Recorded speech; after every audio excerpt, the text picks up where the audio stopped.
वाला दे दे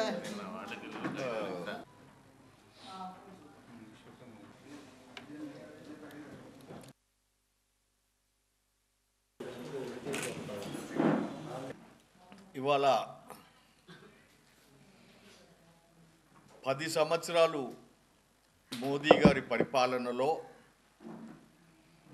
ప్రజలందరూ కూడా క్షేమంగా ఉండాలి, భారతదేశంలో ఉన్న ఏ ఒక్క ప్రజలు కూడా బీదరికంలో ఉండకూడదు, అందరూ కూడా పావర్టీ లైన్ దాటి ముందుకు వెళ్ళాలని చెప్పి 18 గంటలు పనిచేస్తున్న మన ప్రధానమంత్రి మోదీ గారు మీ అందరికీ తెలుసు. వారు చేసిన పనులన్నిటిని కూడా చెప్పనించిక సీనా తీసుకొని ధైర్యంగా ఏదైతున్నదో భారతదేశంలో ఉన్న ప్రతి గ్రామానికి ఒక వెహికల్ని పంపించి వికసిత్ భారత్ అనే పేరుతోటి భారతీయ జనతా పార్టీ నరేంద్ర మోదీ గారి నాయకత్వంలో ఏ పనులు చేస్తున్నారు అనే దానిని ప్రజలకు వివరించే విధంగా చేస్తున్న సంగతులు మీ అందరికీ తెలుసు. ఏ ఊర్లో పోయినా ఎక్కడ పోయినా కానీ ప్రజలందరూ కూడా భారతీయ జనతా పార్టీకి ఇవాళ బ్రహ్మరథం పడుతున్నారు. గ్యాస్ కనెక్షన్లైనా, ఆవాస్ యోజన కింద ఇండ్లైనా, స్వచ్ఛ మన మరుగుదొడ్ల విషయాల గురించి అయినా, అంతేకాకుండా ఆయుష్మాన్ భారత్ అనే దాని కింద మెడికల్ కేర్ కింద అయినా, విద్య గురించి అయినా, వైద్యం గురించి అయినా అన్ని రకాలలో అభివృద్ధి చెందిన భారతదేశాన్ని ఇవాళ ప్రజల ముందు అందరినీ ఎదురుగా మన వికసిత్ భారత్ అనే దాని ఎదురుగా ఒక వీడియో తయారు చేసి ప్రజల ముందు తీసుకొస్తున్న సంగతి మీరు చూస్తున్నారు. దాంట్లో ఎన్ని రకాలుగా అంటే దాదాపు మోదీ గారు ప్రతిరోజు 18 గంటల్లో పనిచేస్తున్న వారు ఏ విధంగా ప్రజలకు అవసరం పడాలి, ఏ విధంగా ప్రజల లోపలికి ఈ భారతదేశం ఒక ధనాన్ని తీసుకుపోవాలి, ఏ విధంగా మనకు వచ్చిన ట్యాక్స్ మనీ ఎవరైతే పబ్లిక్ కడుతున్నారో దాన్ని మళ్ళీ రిటర్న్గా వాళ్లకు అందజేయాలనే విధంగా మన అందరం కూడా వాళ్ళకి అందే విధంగా చూస్తున్న సంగతి మీ అందరు తెలుసు.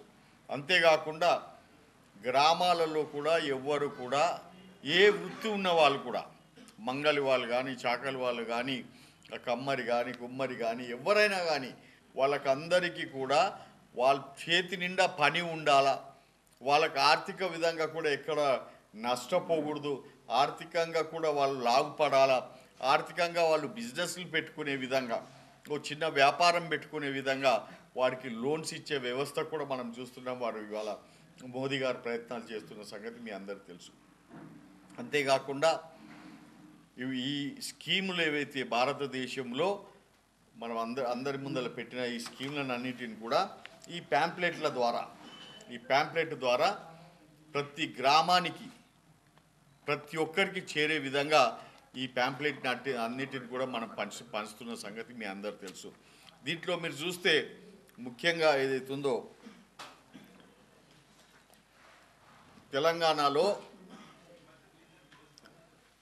తెలంగాణ మహిళలకు సాగు నుంచి విముక్తి భరోసా ఇస్తూ 11,52,00,000 ఉజ్వల గ్యాస్ కనెక్షన్లు మనం ఇచ్చిన సంగతి మీ అందరికీ తెలుసు. అంతేకాకుండా పేద వాళ్ళకందరికీ కూడా ఆవాస యోజన కింద 2,33,00,000 ఇండ్లను మన అన్నింటిని కూడా ఇస్తే ఆ పైసలను కూడా కేసీఆర్ గారు హడపించి డబల్ బెడ్రూమ్లు ఇస్తా అని చెప్పి మోసం చేసే సంగతి మీ అందరికీ తెలిసిందే.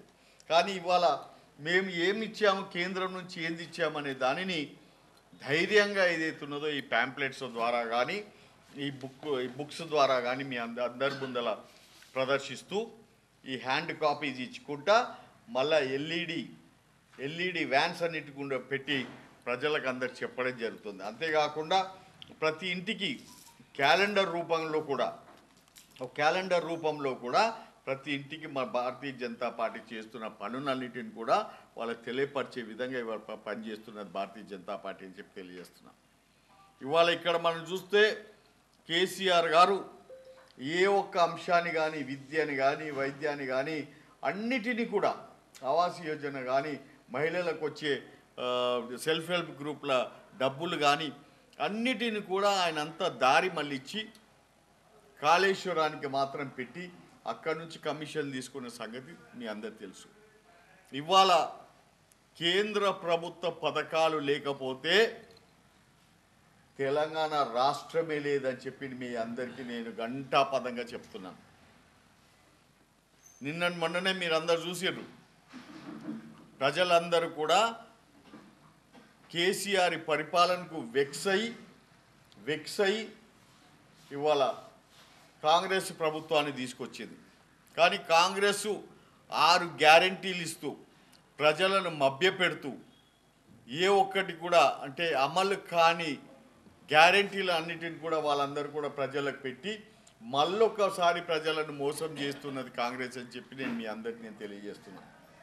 20 ఏళ్ళ పరిపాలనలో వాళ్ళు చేయలేంది ఇప్పుడు మళ్ళీ నేను చేస్తానని చెప్తే ఎవరైనా నమ్ముతారా అని చెప్పి కూడా మేము తెలియజేస్తున్నాం. ఆల్రెడీ మీకు తెలుసు, బస్సులు ఉచిత బస్సుల మీద ఉచిత బస్సు అంటే ఆ బస్సులలో ఎన్ని గొడవలు జరుగుతున్నాయి, ఎంత గడబలు జరుగుతున్నాయి, ఏ విధంగా ప్రజలు బాధలు పడుతున్నారనే సంగతి మీ అందరికీ తెలుసు.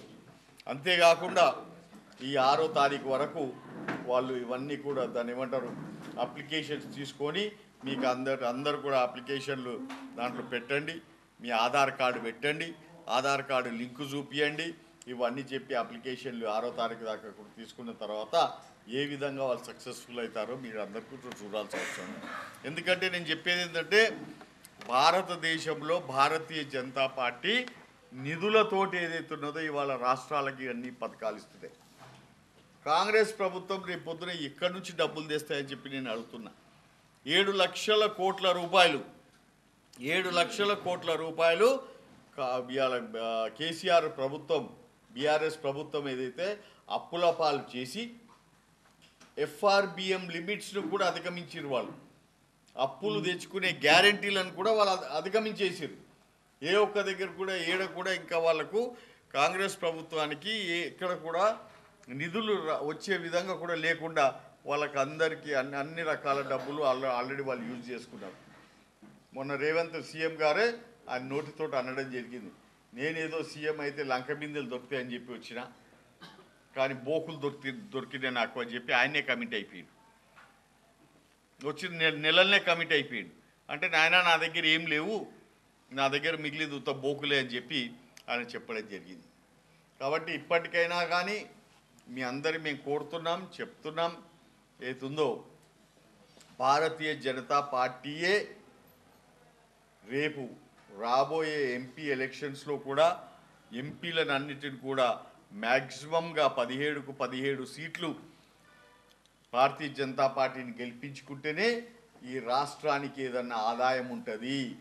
రాష్ట్రానికి ఏవైతే స్కీమ్స్ ఉన్నాయో, రాష్ట్రానికి ఏదే విధంగా అయితే మేము ఇవన్నిటిని కూడా తెలియజేస్తున్నామో ఇవన్నీ కూడా ప్రజలకు అందే విధంగా ఇవాళ భారతీయ జనతా పార్టీ చేస్తుందని చెప్పి మీ అందరిని నేను తెలియజేస్తున్నా. 500 సంవత్సరాలు నుంచి డిస్ప్యూట్లో ఉన్న రామ జన్మభూమిని ఇవాళ అందరూ కూడా ప్రజలందరూ కూడా ఆదరిస్తున్నారు. ప్రజలందరూ కూడా ఇవాళ ఏదైతుందో ఆనాడు అయోధ్యలో రాముని జన్మించిన ఆ స్థలాన్ని మీద పడ్డ లిటిగేషన్స్ కానీ అవన్నిటిని కూడా తొలగించి సుప్రీంకోర్టు ఇచ్చిన వర్డిక్స్ తోటి ఏదైతున్నదో ఇవాళ గొప్ప రామ మందిరం అనే దాన్ని మనం కట్టుకోబోతున్నాం అయోధ్యలో. అంటే రామ మందిరం అనే దానిని మనం అయోధ్యలో కట్టుకోవడానికి కారణం ఏంటంటే భారతదేశం కూడా రామరాజ్యంగా ఉండాలి. రాముడు ఏ విధంగా అయితే రామరాజ్యాన్ని స్థాపించిండో మనకందరికీ చాలా మటుకు మనం విన్నాం, చూడలేదు. కానీ ఇప్పుడు ఈ అయోధ్యలో టెంపుల్ కడుతూ దాని ప్రేరణతోటి ఏదైతున్నదో మనకు మోదీ గారు నడిపించే పాలన ఏదైతుందో రాబోయే ప్రధానమంత్రులు, భారతీయ జనతా పార్టీ ప్రధానమంత్రులు కూడా రామరాజ్యం నడుపుతారని చెప్పడానికి ఈ అయోధ్య అనే దానిని నిర్మిస్తున్న సంగతి మీ అందరికీ తెలుసు. 5,000 ఎస్ఎఫ్టీలో ఉన్న దాన్ని ఇవాళ 5 లక్షల స్క్వేర్ ఫీట్ తోటి అలా అయోధ్య దాన్ని నిర్మించబోతున్నారు.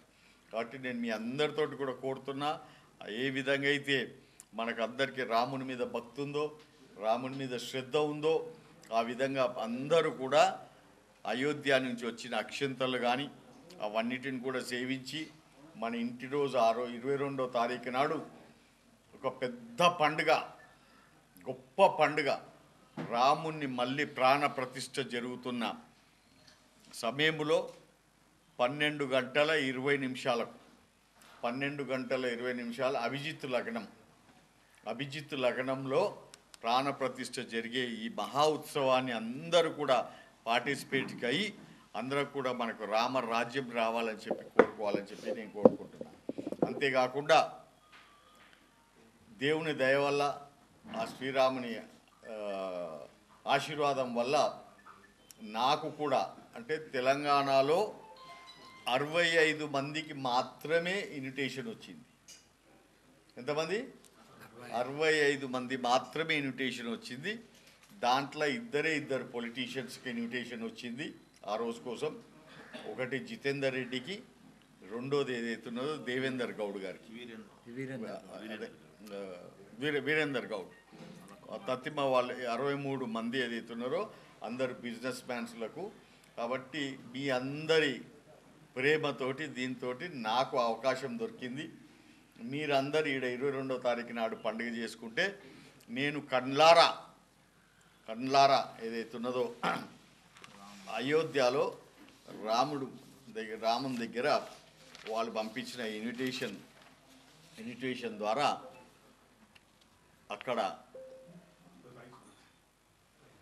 అక్కడ రాముని దర్శనం చేసుకునే భాగ్యము నాకు కలిగింది. అక్కడ కూడా నేను అందరి మొక్కేది ఏంటంటే నా తెలంగాణ బిడ్డలందరూ బాగుండాలి, దానికి తోడు స్పెషల్గా నా పాలమూరు వాళ్ళందరూ కూడా బాగుండాలని చెప్పి మొక్కుతానని చెప్పి కూడా మీ అందరికీ నేను తెలియజేస్తున్నాను.